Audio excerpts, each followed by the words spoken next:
Você sabia que o maior símbolo do futebol brasileiro nasceu de uma derrota? Pois é. Antes de usar essa amarelinha aqui, o Brasil jogava de branco. E foi assim até 1950. Foi até quando veio o Maracanaço. Maracanã lotado, 170 mil pessoas, um país inteiro certo de que a Copa já estava ganha. E de repente, o silêncio. O Uruguai venceu, 2-1. E aquela derrota foi muito maior que um jogo. O Nelson Rodrigues chamou aquilo de o Hiroshima do futebol brasileiro. Ela virou assunto de família, virou lembrança amarga, virou trauma que o país inteiro carregou. Aliás, tão forte que muita gente passou a acreditar que o problema estava até na camisa.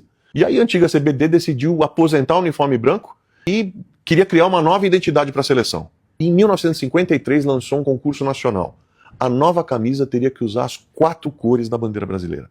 Foram 201 propostas e quem venceu foi exatamente um jovem de 19 anos chamado Aldir Schli, um gaúcho de Jaguarão, cidade fronteira ali com o Uruguai. Agora, para um segundo aqui, um menino de 19 anos na fronteira exata com o país que havia silenciado o Maracanã, e aqui a história faz uma curva inesperada, porque o Aldir admirava justamente o futebol uruguaio, uns dizem até que torcia. O mesmo Uruguai que tinha vencido o Brasil, o mesmo Uruguai que tinha partido o coração de uma nação.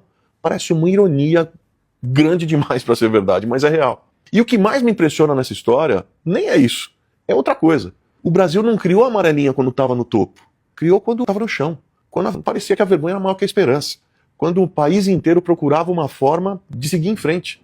A nossa camisa mais famosa não nasceu de uma conquista, nasceu de uma pergunta. O que a gente faz depois de uma derrota que ninguém consegue mais esquecer? E a resposta foi confiar que da queda dá para nascer algo que a vitória nunca teria criado.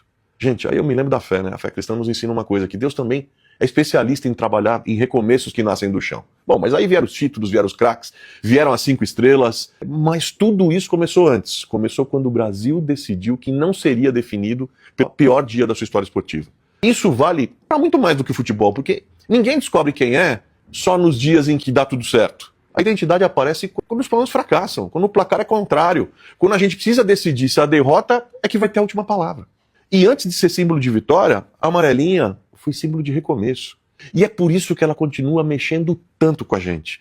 Porque ela lembra a gente que uma derrota não precisa ter a última palavra. Nem sobre uma pessoa, nem sobre um povo, nem sobre uma nação. Enfim, a Copa começa agora, começa na quinta-feira. E o Brasil entra em campo vestindo a camisa de um menino de 19 anos que olhava para o horizonte sem medo de recomeçar, sem medo de ressignificar, sem medo de transformar uma história de derrota na história da seleção mais vencedora, da camisa mais vencedora das Copas do Mundo de todos os tempos. Pra cima, Brasil!